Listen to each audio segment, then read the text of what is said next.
West Bengal Board of Secondary Education থেকে 19/9/2024 তারিখ সমস্ত 10 ক্লাস যে মাধ্যমিক বিদ্যালয়ের হেড অফ দ্য ইনস্টিটিউটকে এই নোটিফিকেশন দেওয়া হচ্ছে। বলা হচ্ছে 2024 সালে ক্লাস 9-এ যে সমস্ত ছাত্রছাত্রী এখনও পড়ে আছে, রেজিস্ট্রেশন বাকি, তাদের জন্য এই নোটিফিকেশন লেট ফাইন সহ তাদের রেজিস্ট্রেশন করা যাবে। তো এখানে বলা হচ্ছে গত 31/8/2024 তারিখ একটা মেমো নম্বর সহ একটা নোটিফিকেশন ছিল, যেখানে বলা হয়েছিল 2024 সালে ক্লাস 9-এর ছাত্রছাত্রী কিছু যদি পড়ে থাকে যারা রেজিস্ট্রেশন করেনি, তো সেই সমস্ত ছাত্রছাত্রীদের স্বার্থের কথা মাথায় রেখে লেট ফাইন সহ এই রেজিস্ট্রেশন যে পোর্টাল, সেই পোর্টালটিকে আবার রিওপেন করে দেওয়া হবে।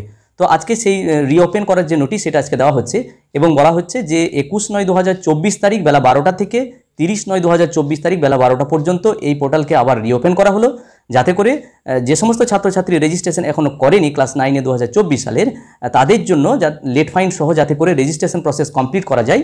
তো সেই সমস্ত স্কুলকে এটা বলার জন্য নোটিফিকেশন করা হচ্ছে এবং এখানে বলা হচ্ছে যে লেট ফাইন সহ যে ফি, সেই ফিটা কিন্তু অ্যাপ্লিকেবল হবে এবং সেটা 30/6/2023 তারিখের যে এই তারিখের একটা নোটিফিকেশন ছিল 204/SEC/23, এই আমি দেখাচ্ছি এই যে নোটিফিকেশন, এটা আমি দেখাচ্ছি যেখানে সমস্ত ফিকে বাড়ানো হয়েছিল সেটা আমি দেখাচ্ছি এবং পাশাপাশি যে নতুন যে চালান যেখানে সমস্ত ফিগুলো লেখা থাকে সেই চালানটিও আমি দেখাচ্ছি, যেখানে লেট ফাইন সহ কত রেজিস্ট্রেশন ফি লাগবে তা সেটা আমি দেখাচ্ছি।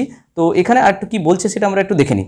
বলা হচ্ছে যে সমস্ত স্কুল সমস্ত ছাত্রছাত্রীদের রেজিস্ট্রেশন কমপ্লিট করেছে 2024 সালে ক্লাস 9-এর, তো তাদের জন্য এবং সেটা 7 তারিখের মধ্যে অর্থাৎ 7/9/2024 তারিখের মধ্যে কমপ্লিট করতে পেরেছে সমস্ত ছাত্রছাত্রীদের, তাদের জন্য আর লগ ইন করার কোনো প্রয়োজন নেই নতুন করে, সেটা বলা হচ্ছে।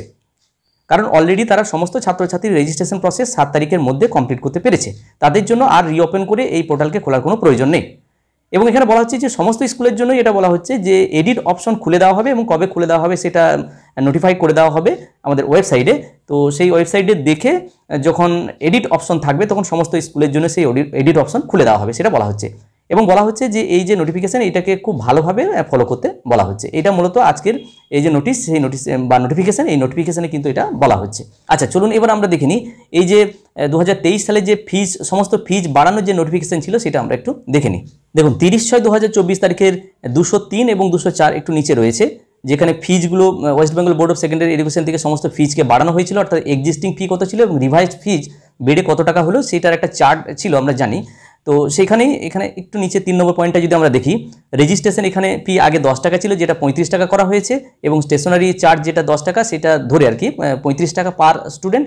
এবং দেখুন এখানে লেট ফিজ 10 টাকা ছিল সেটাকে বাড়িয়ে 100 টাকা পার ক্যান্ডিডেট করা হয়েছে, অর্থাৎ এই মুহূর্তে তাহলে লেট ফাইন সহ রেজিস্ট্রেশন যে ফি 55 টাকা প্লাস 100 টাকা অর্থাৎ 155 টাকা আমাদের ফিজ কিন্তু লাগবে। তো আমরা চালানটাও একটু একই সঙ্গে দেখে নিই। দেখুন এটা হচ্ছে সেই নতুন চালান যেখানে সমস্ত ফিজের পরিমাণগুলো এখানে লেখা থাকে, আমি একটু জুম করে দেখাই। দেখুন এখানে লেখা আছে রেজিস্ট্রেশন ফি, যেটা রেজিস্ট্রেশন ক্লাস 9 20 টাকা এবং স্টেশনারিজ ফিজ বা প্রসেসিং ফিজ 35 টাকা অর্থাৎ টোটাল 55 টাকা আমাদের ছিল, আর লেট ফাইন দিয়ে যে ফিজ পার ক্যান্ডিডেট 100 টাকা। অর্থাৎ এই কলামগুলো আমাদেরকে ফিল আপ করে নিতে হবে, তারপর চালানটা আমাদেরকে কাটতে হবে, অর্থাৎ টোটাল 155 টাকা এই মুহূর্তে লেট ফাইন সহ কিন্তু আমাদের লাগছে। যাই হোক এই ভিডিওর মাধ্যমে এই ছোটো আপডেটটি আপনাদের সঙ্গে শেয়ার করার চেষ্টা করলাম। যদি ভিডিওটি ভালো লাগে এবং কাজে লাগে তাহলে অবশ্যই লাইক, শেয়ার এবং কমেন্ট করবেন এবং চ্যানেলে সাবস্ক্রাইব না থাকলে চ্যানেলটি সাবস্ক্রাইব করে রাখবেন। সবাই ভালো থাকুন, সুস্থ থাকুন, ধন্যবাদ।